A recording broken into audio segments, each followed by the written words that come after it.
Good afternoon.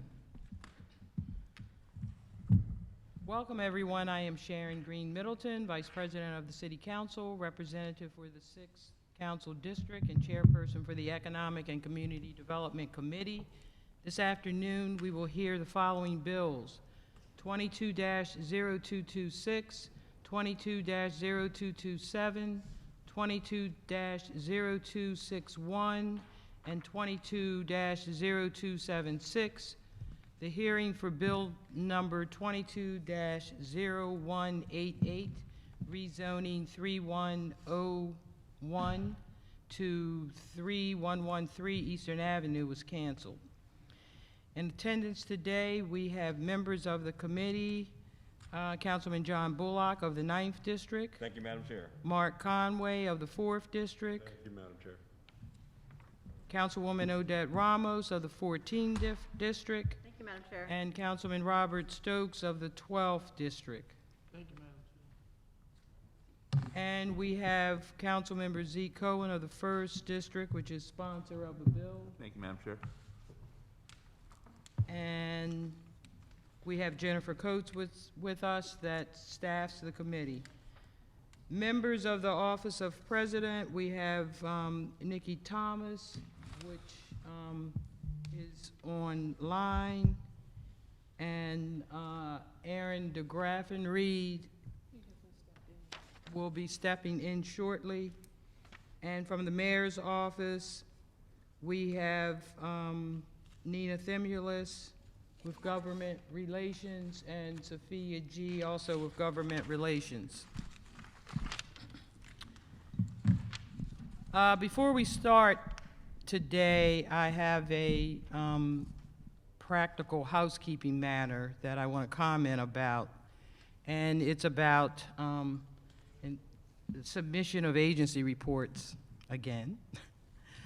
The Mayor's Office of Government Relations, Sophia and Nina, is very proactive and diligent about submission of agency reports. But I want to remind everyone, however, that there is a process for submission of communications to the City Council. All reports must be submitted to Natwana Austin, the Executive Secretary for the Legislative Branch. She documents the official receipt of bill-related communications. She is also responsible for posting documents to the bill file and to Legistar. And we as a city should be very proud of Legistar because we were one of the first in the country to start this Legistar process. And it's a very important process as we continue to move forward with hearing bills in all of our committees. Submission to Ms. Austin helps to make sure that there is a complete record for the committee and public access, which allows for more thorough review, testimony, and commentary. So I just wanted to make that statement and remind agencies the importance of really trying to work with your representatives for your government relations office in really trying to get these reports in a timely manner, again, so they can be posted on Legistar. This is all part of a process that we have to do, and it helps to secure not just the City Council, but work that is done through your agencies, and as we move forward with things and changes that we like to continue to do in our city. So let's begin.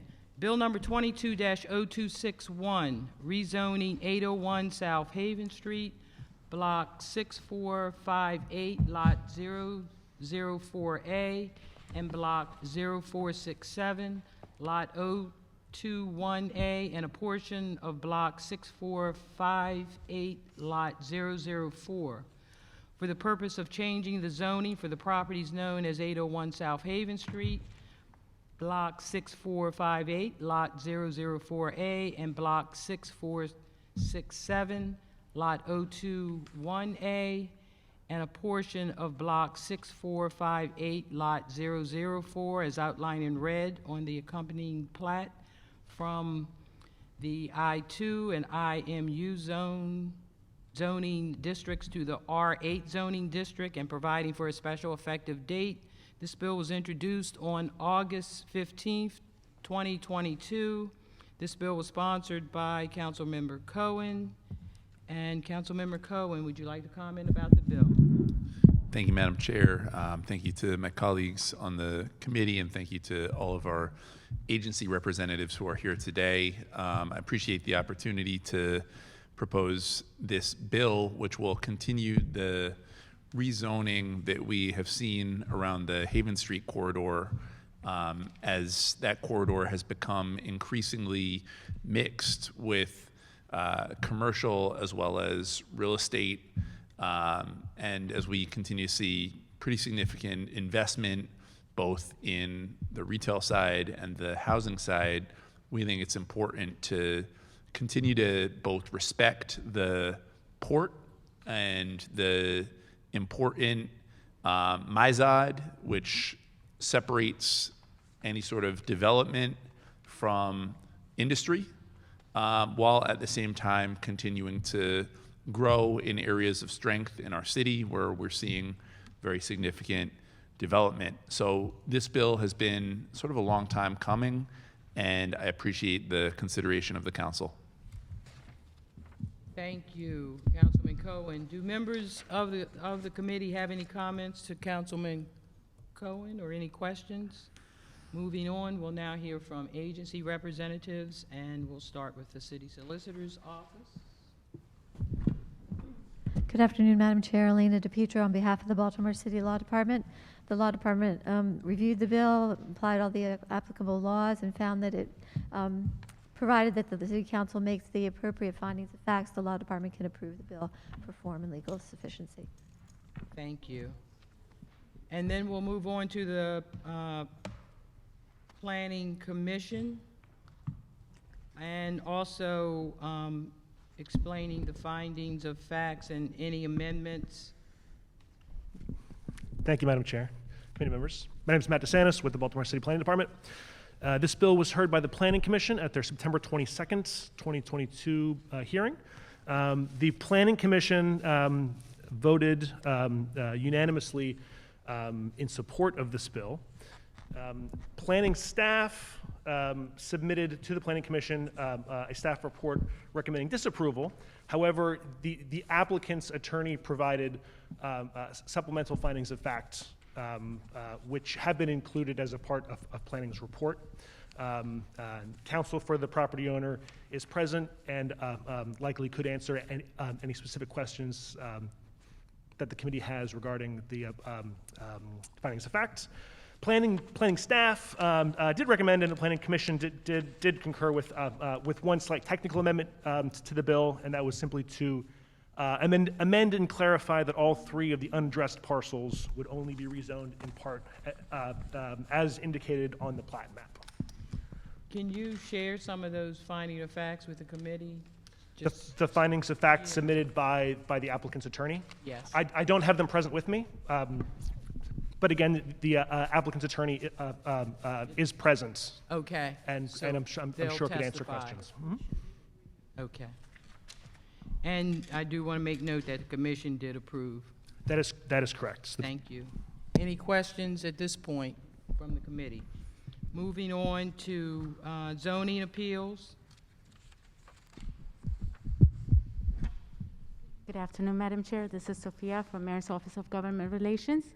BMZA stands by its report and defers to Planning Commission for the report and recommendation. Thank you. Thank you. Department of Transportation. Madam Chair, Liam Davis, Baltimore City Department of Transportation. We stand by our bill report, which is no objection. I did want to add a couple comments, though. The legislation statement of intent does indicate that the proposed development will include the installation of a portion of the eastern segment of the Greenways Trail, which is a multi-purpose trail that is supposed to loop around the whole city. And lastly, just a heads up that this portion of Haven Street is a designated truck route, a through truck route. And we just always want to flag that for folks. But given the development that has already occurred, we don't really see any reason to object at this time. Thank you. Thank you. Housing, Good afternoon, Madam Chair and members of the committee. Stephanie Murdoch, Director of Legislative Services for DHCD. We stand by our bill report. We do not object to the passage of this bill. Thank you. thank you. Baltimore Development Corporation. Good afternoon, Sadaf Omar with Baltimore Development Corporation. BDC stands by our bill report, and we support this. Thank you. Parking Authority, Good afternoon, Madam Chair. Arco Sam from the Parking Authority, and we do not oppose the passage of the bill. thank you, Arco. Haven't seen you in a while. It's been a while.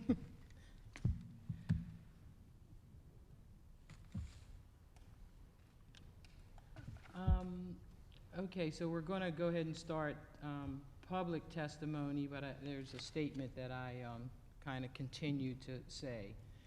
We expect that those attending this public hearing will keep order so that everyone has an opportunity to be heard during public meetings. The Baltimore City Code prohibits a person acting in a disorderly manner to the disturbance of the public peace. If any attendee is disruptive, they will be given a warning. If the conduct continues, that person will be asked to leave or be ejected from the meeting. The committee will now take public testimony from, we're going to start with the representative.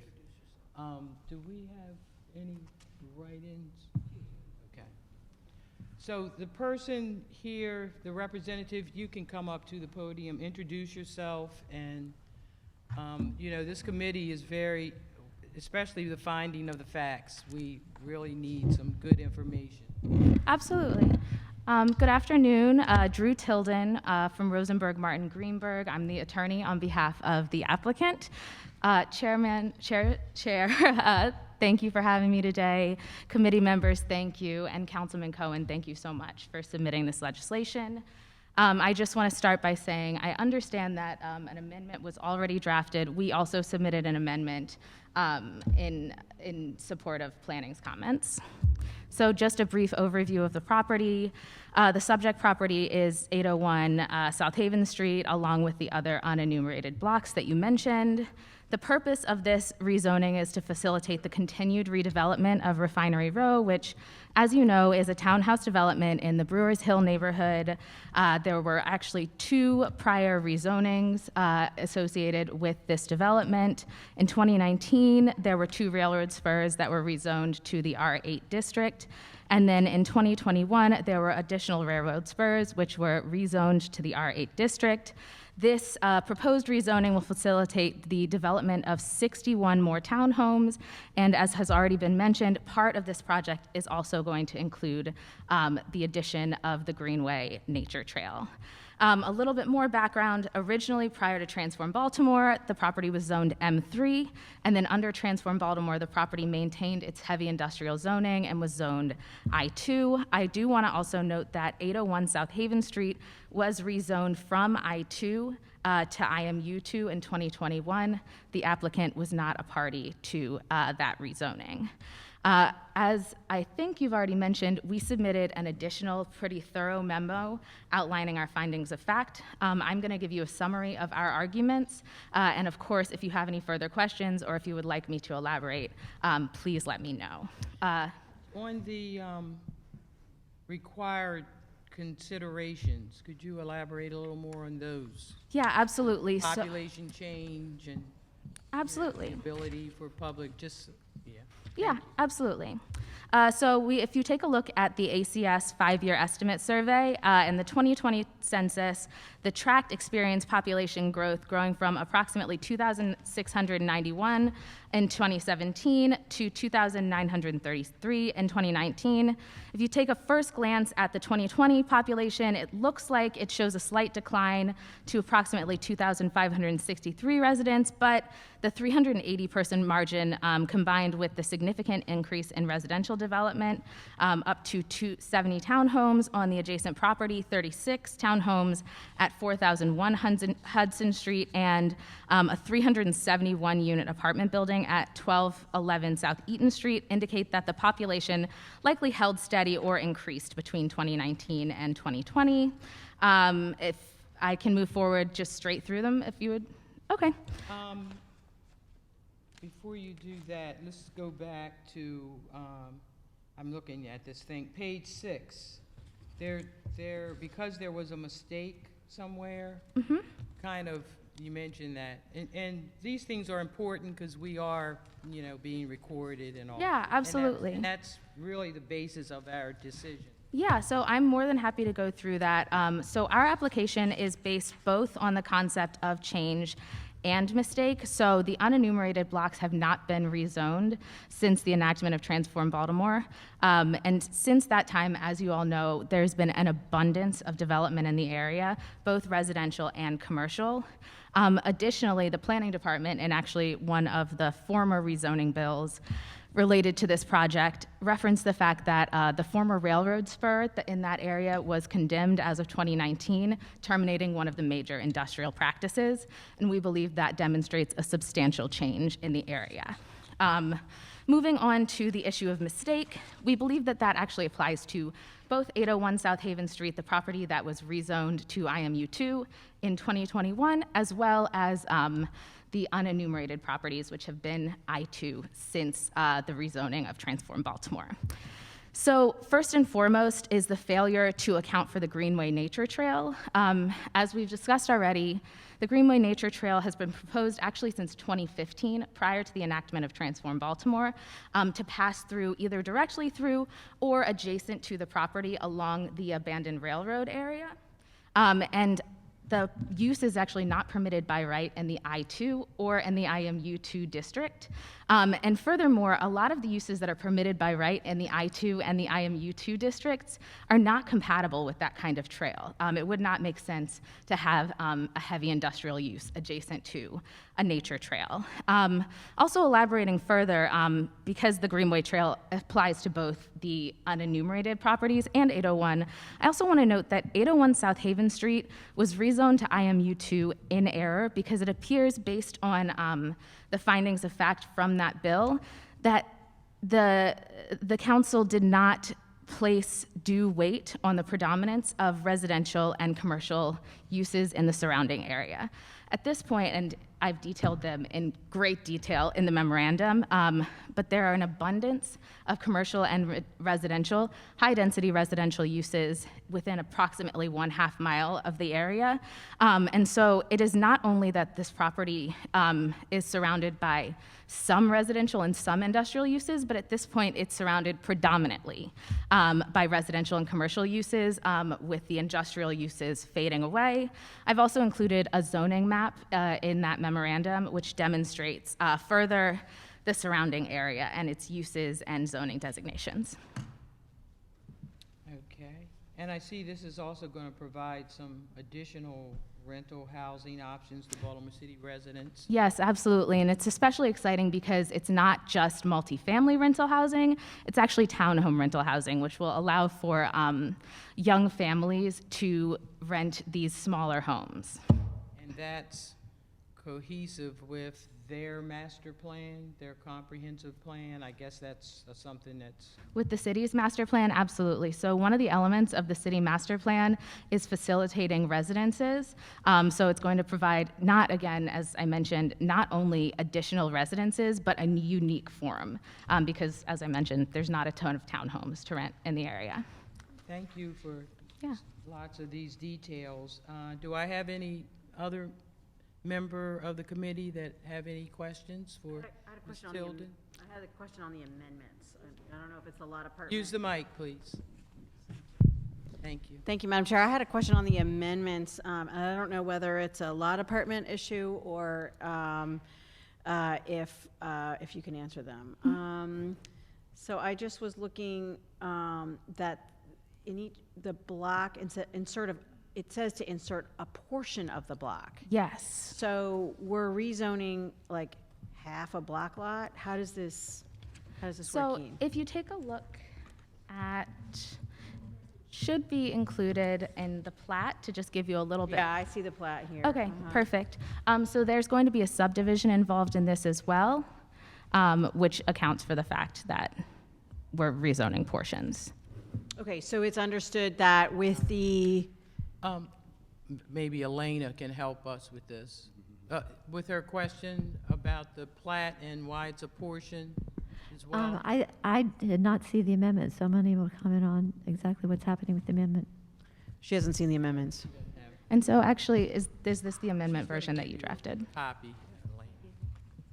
Because it's not specific as to what portion it is. It doesn't say like southwest or southeast or northwest corner. Yeah, of course. So in the, I can't speak to the amendment that you drafted, but in the version that we drafted, it actually references these portions per the plot, or the plat that's provided in tandem with the ordinance.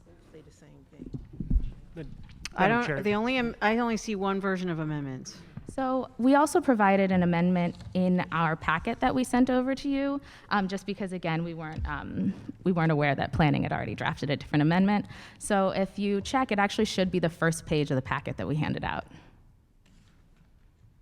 Matt, did you have a comment? Yes. So planning staff didn't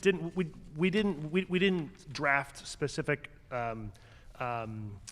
amendment text language. We pointed out that there's a discrepancy between what the plat map shows and what the first reader describes. So if you have both the plat map in front of you and the first reader, which I don't have them in front of me now, but as I recall, the plat map is accurate, and as Drew pointed out, there is a pending subdivision that will shift lot lines to where the proposed new zoning lines are. So the plat map is accurate. The first reader, the wording is a little bit imprecise, and I believe the first reader text, it specifies that a portion of one of those unaddressed lots will be rezoned. But in reality, the plat map shows that portions of all three of those unaddressed lots are to be rezoned. So that's all that the planning's recommended amendment is to tweak the first, or tweak the language to reflect what the plat map already accurately shows. So I hope Elaine, that's helpful. so it's Elena not- presented to you, do you see a problem? No, as long as this makes the description and the plat match each other, I think it's an appropriate amendment. Thank you. And so, just to be clear, so the plat, as I'm looking at it here,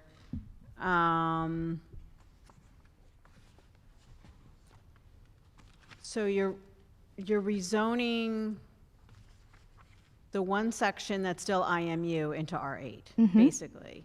And then there's another IMU that we're not rezoning. Okay, so I understand where we're coming from. So as long as the legislation is talking about the plat, and then the language is consistent with saying a portion of, because the whole thing is rather big, but you're just rezoning the one portion. Yeah, so we're just rezoning the one portion, and as Matt mentioned, the legislation actually just references the plat to make sure that it's clear, and we matched the language up so that it's clear that we're rezoning a portion of all three of those unenumerated lots. Yeah, because but there's going to be a subdivision, though, Yes, at some point. there's a pending subdivision. Okay, thank you. I just had that. Thank you. Any other questions from Councilman Cohen, sponsor? Yeah, thank you, Madam Chair. Thanks for the presentation. And I will just say on the issue of the Greenway Trail, we had a robust discussion with both the community, sort of the adjoining community, which is the Bruce Hill neighborhood, as well as Canton Community Association, and the developer, and came to what I thought was a really fair and forward-thinking agreement on the Greenway Trail. So we are, again, excited for this project, both because of all that you mentioned in terms of opportunities for housing, opportunities for families to rent in townhomes, which, to your point, is not common in the city, but also that we will be able to continue to pursue the Greenway Trail in Southeast Baltimore and have a real partnership around it. And we very much look forward to that, and again, appreciate all the thoughtful conversation between community and the developer, and which is, again, a big part of why I appreciate and support this bill. Thank you. Any other questions for Ms. Tilden? Thank you for that detailed finding of the facts. Thank you. And now we're going to move on to see if there's any other public testimony, and checking to see if there's any online callers and any hands raised. And we do not see any. And are there any callers? And there are no callers. The committee has received a letter of support from the Brewers Hill Neighborhood Association as well. And I want to recognize Councilman Glover of the 13th District. The committee heard testimony that addresses legal standards and findings, and there were amendments. So do we want to move the amendments? Second. Moved by Middleton? I'll move it. Okay. Sorry. Okay. Moved by Ramos, second by Bullock. All those in favor say aye. Aye. All those opposed, nay. Is there a motion to move the bill? So moved. So moved by Conway, second by Ramos. Chair Middleton, yes. Bullock? Yes. Yes. Conway? Yes. Dorsey absent. Glover? Yes. Yes. Ramos? Yes. Yes. And Stokes? Yes. Yes. This bill will be moved to second reader. Thank you. Next bill, 22-0227, zoning conditional use conversion of single-family dwelling unit to two dwelling units in the R8 zoning district, 43 to 45 South Carey Street, for the purpose of permitting, subject to certain conditions, the conversion of a single-family dwelling unit to two dwelling units in the R8 zoning district on the property known as 43 to 45 South Carey Street, Block 223, Lot 025, as outlined in red on the accompanying plat. This bill was introduced on April 25th, 2022. This bill was sponsored by Councilman Bullock. Councilman Bullock, would you like to comment about this bill? Thank you, Madam Chair. Not a whole lot to add. Again, this has community support. As you know, we've had a number of buildings trying to put back into productive use, and this is another example, so definitely appreciate your support. Thank you. The committee will now hear from agencies, city solicitors. Good afternoon, Elena DePietro for the Baltimore City Law Department. This bill is a conditional use conversion of a single-family dwelling unit to a two-unit building and into R8 zoning district. This needs to meet the same standards as any conditional use under the law. So provided that the council makes findings, the fact that satisfied those standards, the law department can approve the bill. Thank you, Elena. Planning Commission, please make sure you include the explaining the findings and amendments. Thank you, Madam Chair and members of the committee. Martin French for the Baltimore City Planning Department. At its regular meeting on July 21st of this year, the Planning Commission considered this City Council bill. The Planning Commission reviewed an attached staff report, which I believe you may have copies of, which recommended amendment and approval of the bill, and adopted this resolution.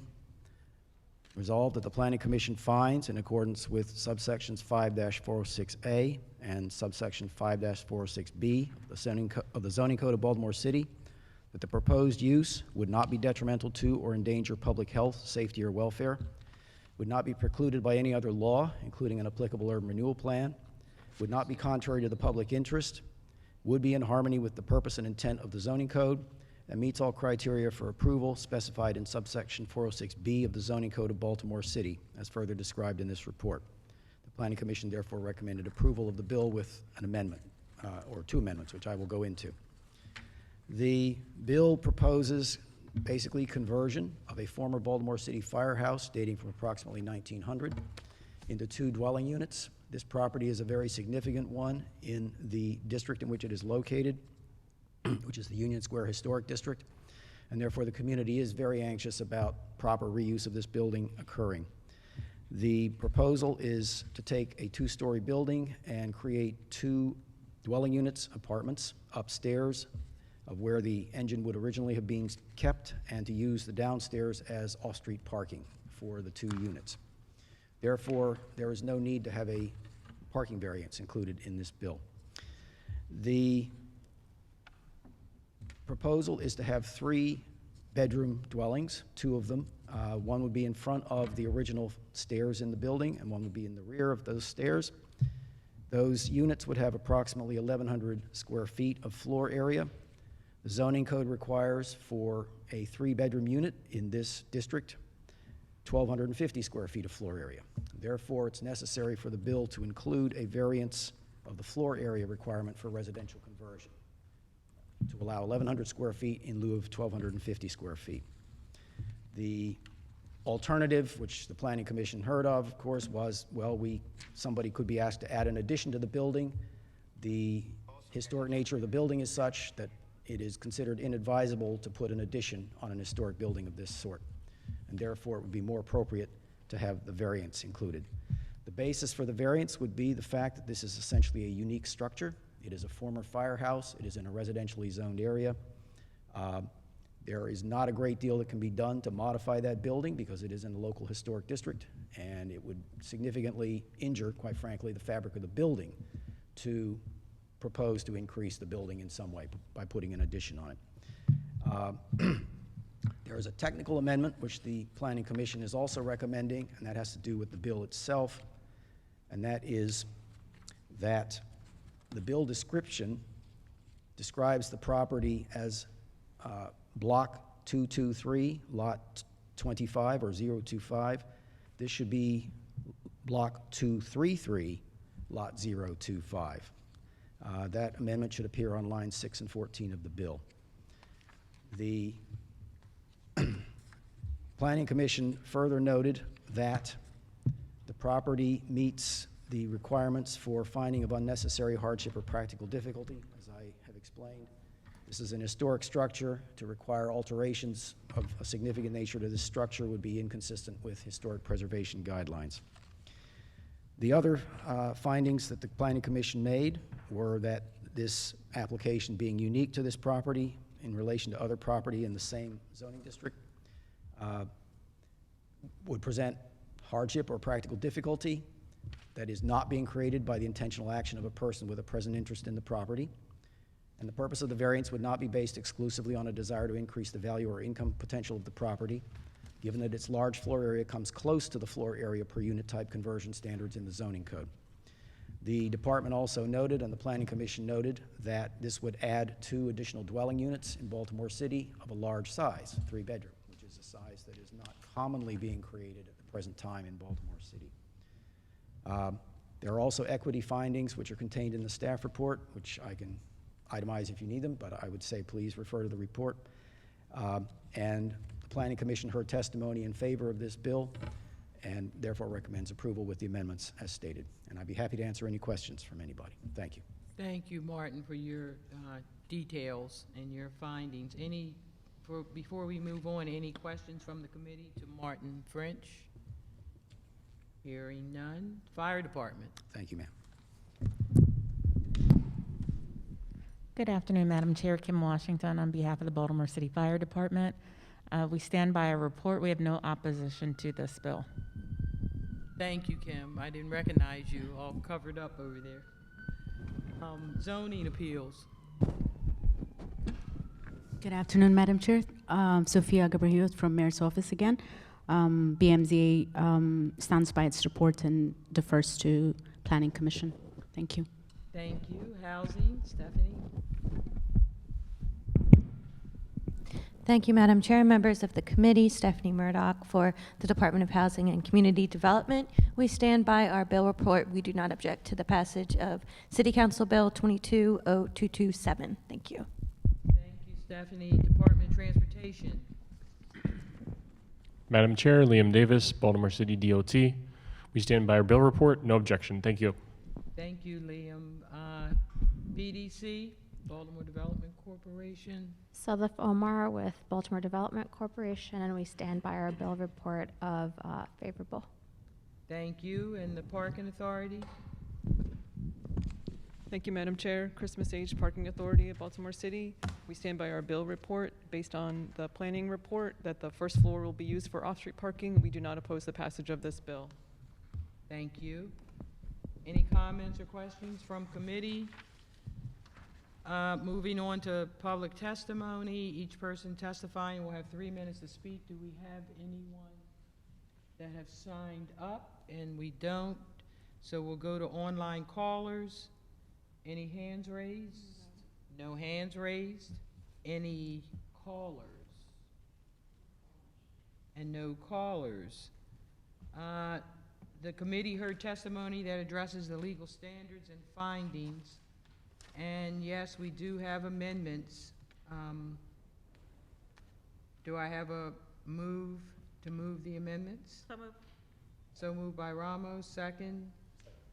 Second by Conway. All those in favor say aye. Aye. Aye. All those opposed say nay. Hearing none, is there a motion to move the bill? So moved.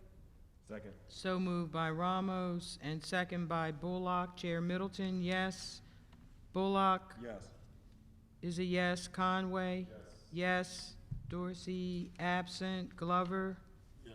Is a yes. Ramos? Yes. Is a yes. And Stokes? Is a yes. This bill will move to second reader.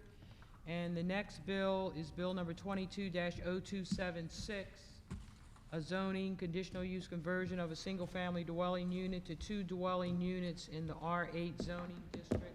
Variances 2722 Aucontrolli Terrace for the purpose of permitting, subject to certain conditions, the conversion of a single-family dwelling unit to 2 dwelling units in the R8 zoning district on the property known as 2722 Aucontrolli Terrace, Block 3229, Lot 30, as outlined in red on the accompanying plat, and granting variances from certain bulk regulations, lot area size, and requiring off-street parking requirements.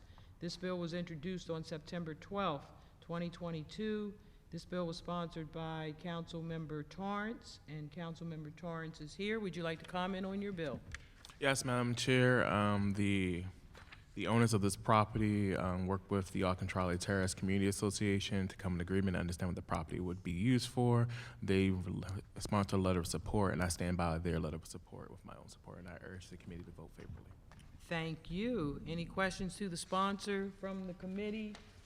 Hearing none, the committee will now hear from agency representatives, and Elena, City Solicitor, you're on.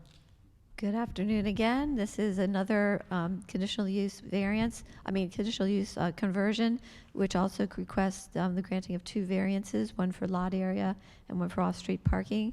Therefore, the council must determine facts to support the standards for conditional use, as well as facts to support the standards for the variances. If that is done, the law department can approve it. Thank you. And just want to mention, too, there is, to the committee, we do have a letter of support from the Aucontrolli Terrace community, the new Aucontrolli Terrace Association, Inc. is in our files. And so the Planning Commission, Martin, and I think there's findings for this one as well. Yes, there are. No amendments? No. Okay. No, Madam Chair. Okay. At its regular meeting of October 13th of this year, the Planning Commission considered this bill, and the Planning Commission made these findings in adopting its resolution in favor of the bill.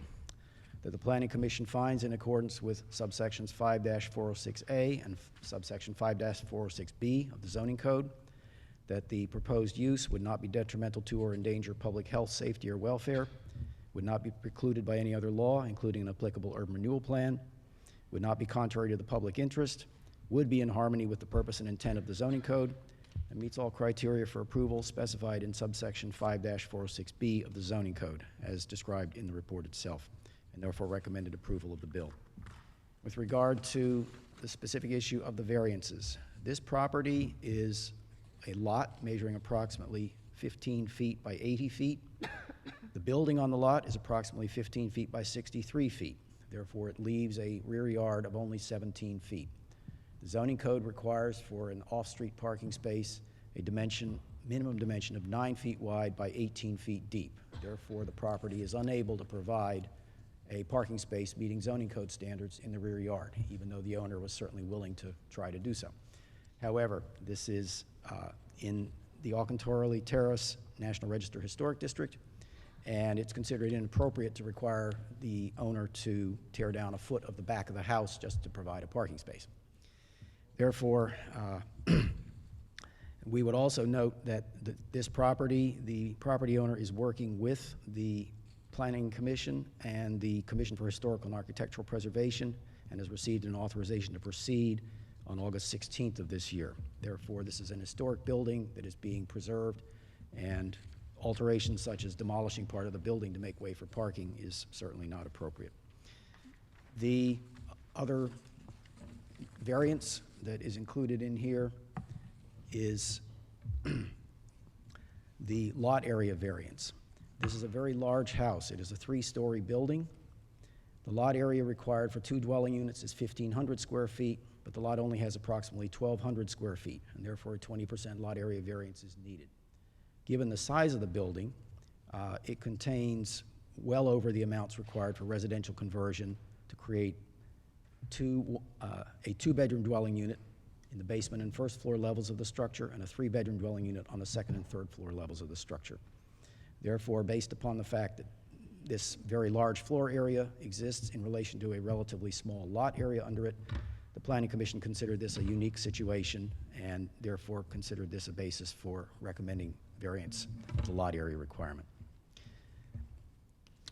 Other required findings: the Planning Commission found that this property, in addition to being a unique situation, is one in which the issues requiring variance were not created by a person having a present interest in the property, nor are they based on exclusive desire to increase the value or income potential of the property, given its large floor area that meets the floor area per unit type conversion standards in the zoning code.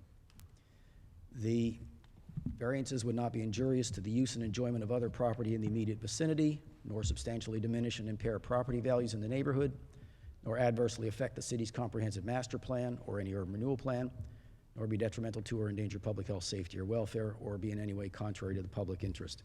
Again, as noted with the previous report, this is a situation in which, in fact, there will be an increase in dwelling units available to people in Baltimore City, which is a positive thing for the benefit of the city itself. There are equity findings that are also contained in this report, which are summarized. And staff noted, and Planning Commission noted in the public hearing, that there was support from the community as well for this bill. And I'd be happy to answer any questions anybody may have. Thank you.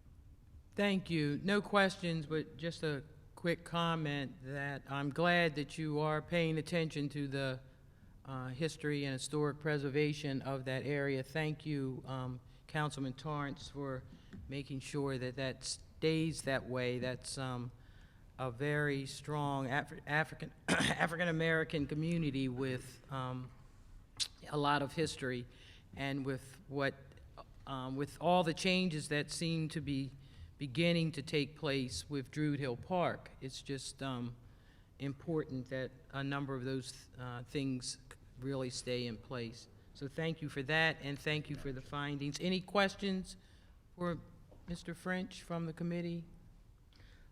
Okay, moving on to the fire department, Kim Washington. Good afternoon, Madam Chair, council members. Kim Washington, Baltimore City Fire Department. We stand by our report, and we have no opposition to this bill. Thank you. And there is an historic fire department right around that corner too, that was recently renamed. The Board of Zoning Appeals. Madam Chair, thank you again. BMZA stands by its report and defers to Planning Commission report and recommendation. Thank you. Thank you. Housing? Thanks again, Madam Chair and members of the committee. Stephanie Murdoch, representing the Department of Housing and Community Development. The property at 2722 Auchentrolley Terrace is currently vacant with active permits, and it's also located in a DHCD community development zone. So the conversion to a multifamily dwelling may expand housing choices for area residents. DHCD stands by our bill report, and we do not object to the passage of this bill. Thank you. Transportation. Madam Chair, Liam Davis, Baltimore City Department of Transportation. We stand by our bill report, which is no objection. Thank you. BDC. Sadaf Omar, the Baltimore Development Corporation, and we stand by our bill report of favorable. Thank you. And the Parking Authority. Thank you, Madam Chair. This is Tim Von Stetten with the Parking Authority. We do not oppose the passage of this bill. Thank you. Any comments or questions? At this point, hearing, seeing none, we'll now take public testimony. There were no in-person sign-ins, so now we're going to go to online. Do we see any hands raised? No hands raised, but I do see the owner. Did you want to make any comments? Nixon, I think is your first name. Would you like to make a comment before we take our vote? Thank you, Madam Chair, but no comment at this time. Thank you. Thank you. And I think that covers it. No questions. The committee heard testimony that addresses the legal standards and findings. There were no amendments, correct? Correct. Okay, is there a motion to, all those in favor say aye. Need a motion first. Oh, so moved, thank you. I'm moving ahead. So moved by Ramos, second by Conway. All those in favor say aye. Aye. Aye. All those opposed? Hearing none. Is there a motion to move the bill? We don't have enough. Oh, sorry.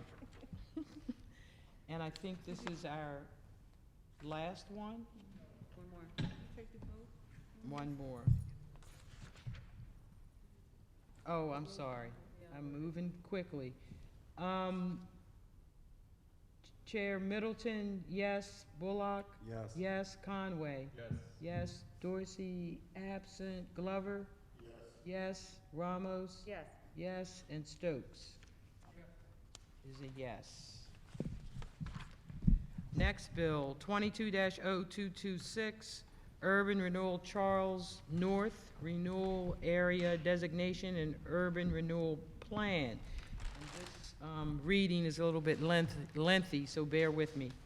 For the purpose of repealing the existing Charles North Revitalization Area Urban Renewal Plan and replacing it by designating as a renewal area an area situated in Baltimore City, Maryland, known as Charles North, bounded generally by Falls Road on the west, West Lanvale Street and Interstate 83 on the south, Calvert Street and Hargrove Street on the east, and West 22nd Street and West 23rd Street on the north, establishing the objectives of the Urban Renewal Plan, establishing permitted land uses in the renewal area, providing that where there might be conflict between the provisions of the Urban Renewal Plan and the provisions of any plan unit development, the provisions of the plan unit development control, providing review requirements and controls for all plans for new construction,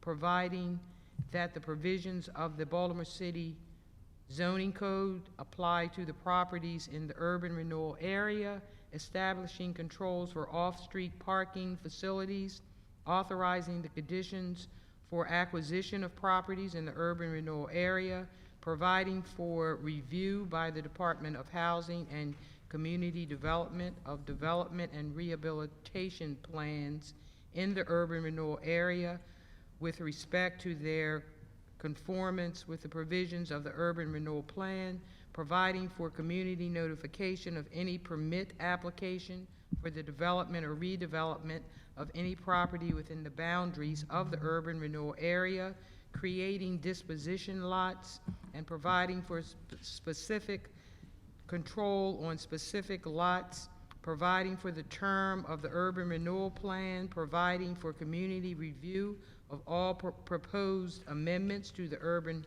renewal plan, making provisions of this ordinance, providing appendixes and exhibits to the urban renewal plan, waiving certain content and procedural requirements, providing for the application of the ordinance in conjunction with certain other ordinances, and providing for a special effective date. Whew, this bill was introduced on April 25th, 2022. This bill was sponsored by Councilmember Stokes. Would you like to comment about the bill? Yes, thank you, Madam Chair. I just want to mention that there was a process for this to be done, and I'm not trying to do a class 101 to my colleagues, because I got an email from Greer Land Use asking me to amend it, and I just want to mention the notice of city council hearing must be posted in the neighborhood at least 10 days prior to the hearing. That was done. Notice of city council hearing must be published 1 week for 2 weeks consecutive in newspaper general circulation. That was done. There was almost 600 letters that were sent out. Any notice hearing requires the current plan must be filed, Plan H, which requires the city Department of Housing and Community Development give proposed amendments to the Charles North Association or its successors. The Community Association has 3 weeks to respond to any proposed change, and if they fail to do so, is deemed satisfactory. We did everything we supposed to do. I got an email from Greer Land Use asking me amend it, but I cannot do it. That had to be done yesterday over in planning and then presented here at the City Council. So thank you, and I support the Charles North Urban Renewal Plan. Thank you for that added information, and I know that the hearing was not too long ago, and we usually, as a committee, we usually try to get the draft ahead of time, but I know there's been, you've been working on some things. When we get to the agency, oh, you have it with you, okay. So when we get to the agency reports, you'll be able to add Madam that. Chair, I just want to mention, I was at the hearing also, so Okay. there was no amendments to go actually from the community that they require. Thank you. Thank you, Councilman. So we'll now hear from agency reports. City Solicitor Elena. Good afternoon. We have reviewed the City Council Bill 226, and provided that the notice provisions have been complied with, which it sounds like they have been, the Law Department can approve the bill for form and legal sufficiency. Thank you. Planning Commission, Maria Anderson, you're going to speak on this one? I don't have a printed copy of it. Hi, folks. First, hi, Marie McSweeney Anderson, Northern District Planner. First, I just want to say thank you to the committee and thank you to my colleagues. This is my first time shepherding legislation. And so next time, I won't schedule a committee hearing 4 days after Planning Commission. So might be my fault. I do have the list of amendments. I've been working with Ben Guthorn, and as you all know, legislative reference is really busy this time of year. So he literally just got it in. I can forward it to you right now, and I'm also happy to go through the amendments one by one. Let me know what you want. We need to see them, so send them over, please. Thank you.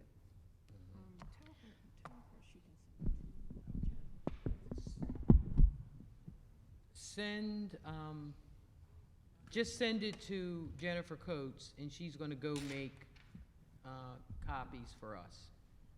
Yeah, you should have them in your inbox, Jennifer.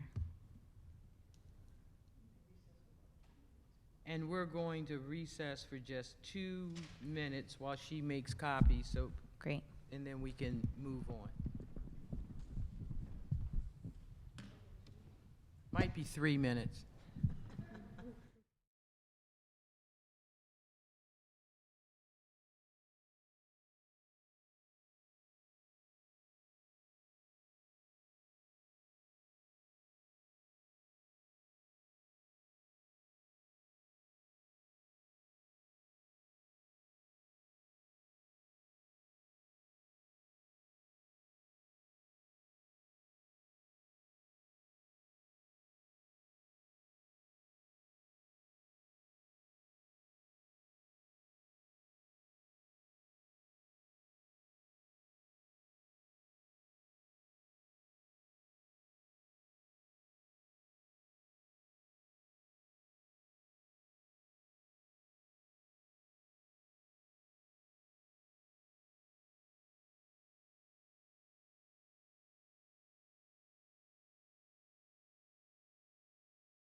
You never know what surprises you might find.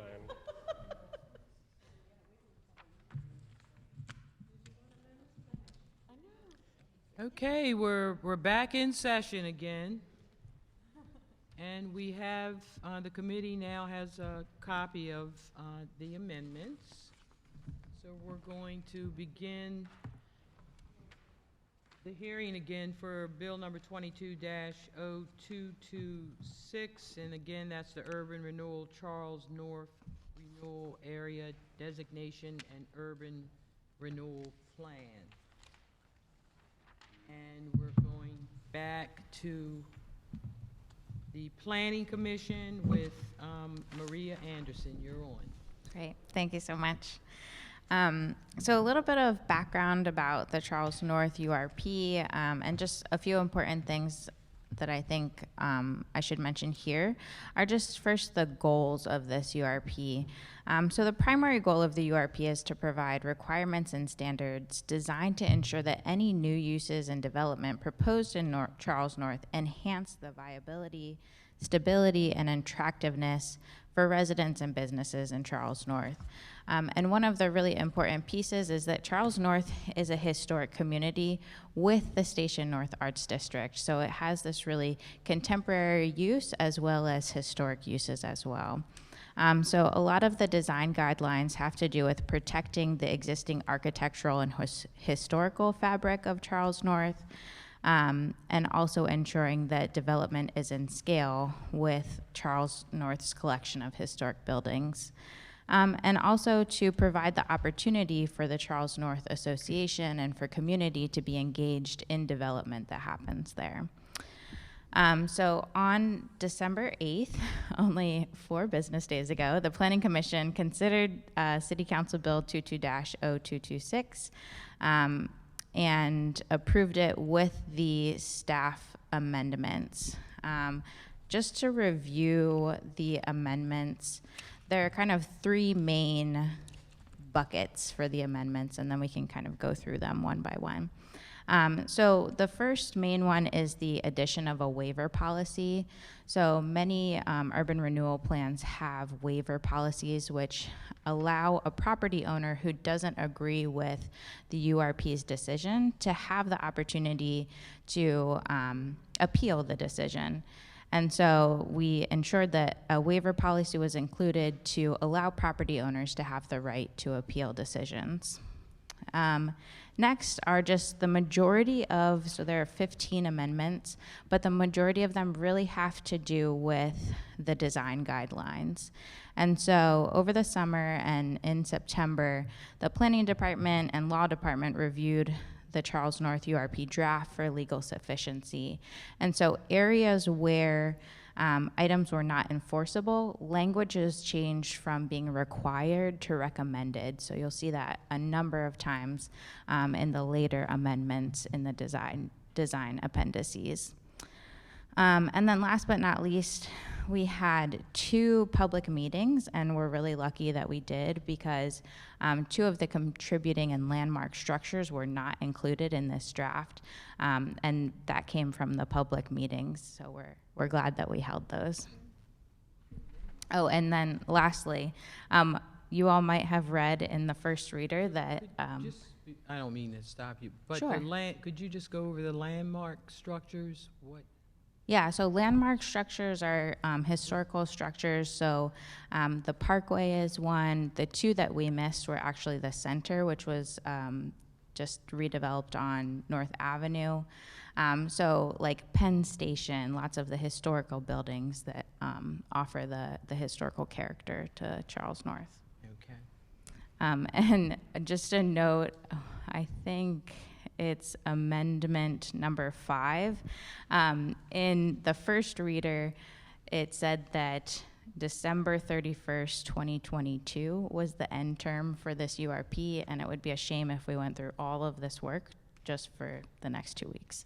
Okay. So we updated that to December 31st, 2030. Technical, okay.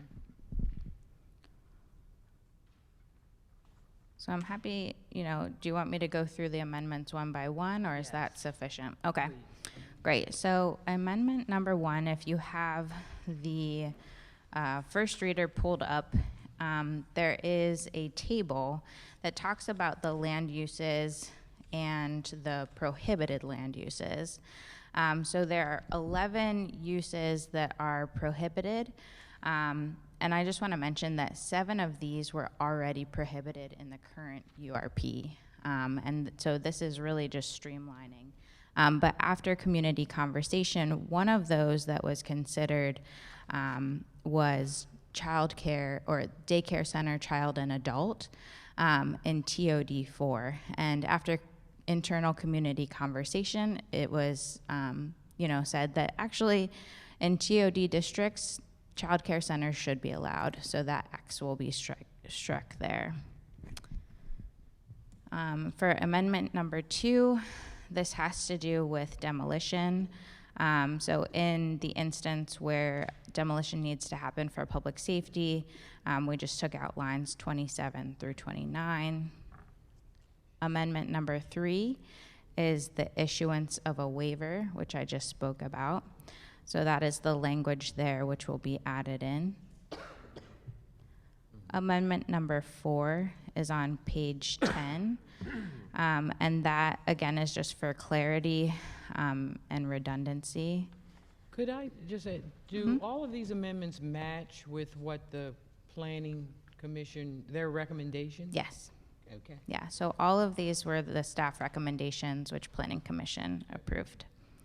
Because we know sometimes you're on different, ideas. Yes, I was very lucky this time. Okay. All except for one voted in favor. Matter of Yes. record, so everyone is in sync, on the same page. Yes. So yes, number 5 has to do with the URP term date.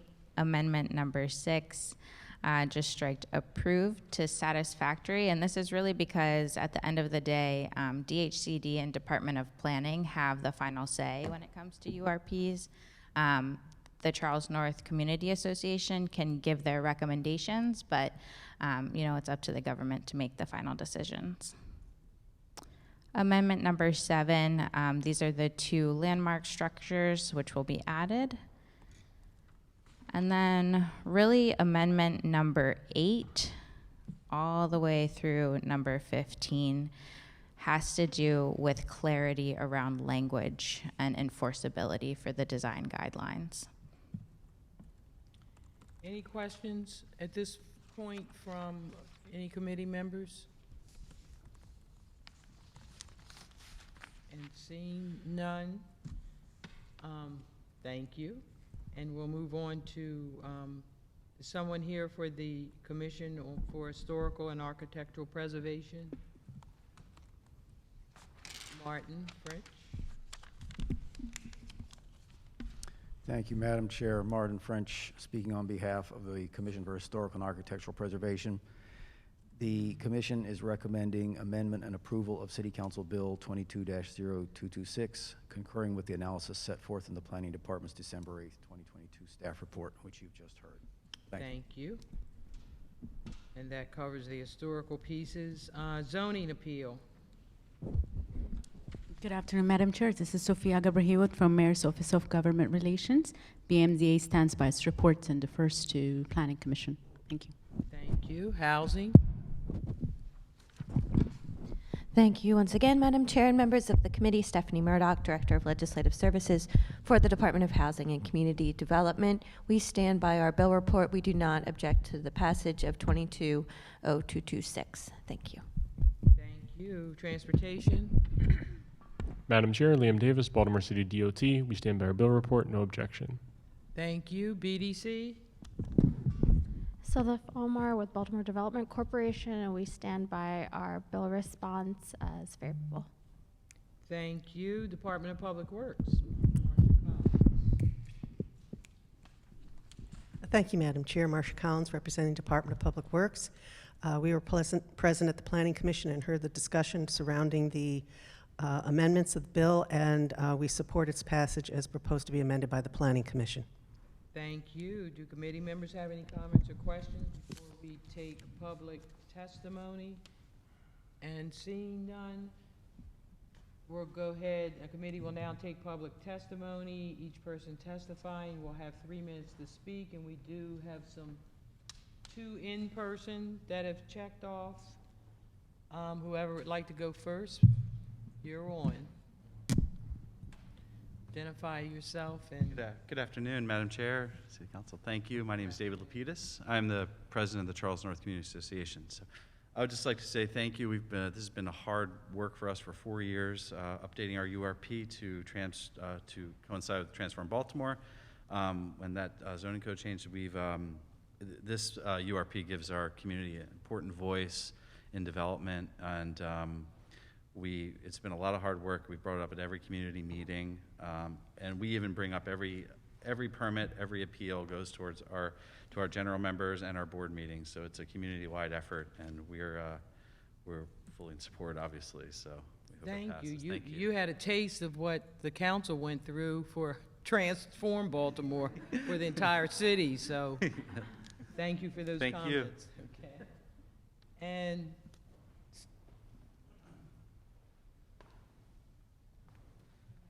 Hi, thank you, Madam Chairwoman. I'm Stephen Dietz. I'm a property owner, and I've also part-time resident, and I've been involved in the Charles North Community Association in the past. I wanted to speak in support of the URP. I want to recognize that it is a very, very diverse community with students, longtime residents, new residents, a lot of people from JVN Story that we have close relationships with. And as David indicated, we worked very hard to make sure that it is a community that's vibrant, that's welcoming, that is a great place to live, work, and play. And I think the URP has done a great job of both recognizing the historic character of the neighborhood, recognizing that it is an arts district, and so there's a lot of room for creative expression, and recognizing the need for new development. And I think this is particularly important given the fact that the Penn Station redevelopment is proceeding. We have a lot of vacant lots that we hope will be great new buildings. And I really, kind of praise the way that the URP has made sure that the community has voice as buildings get, redeveloped and vacant lots get developed. So thank you. And I want to thank Robert Stokes for all of his work over the years in supporting us. thank you. A lot of good food and culture in that area, so thank you for that. Now we'll move to online callers and checking for any hands raised.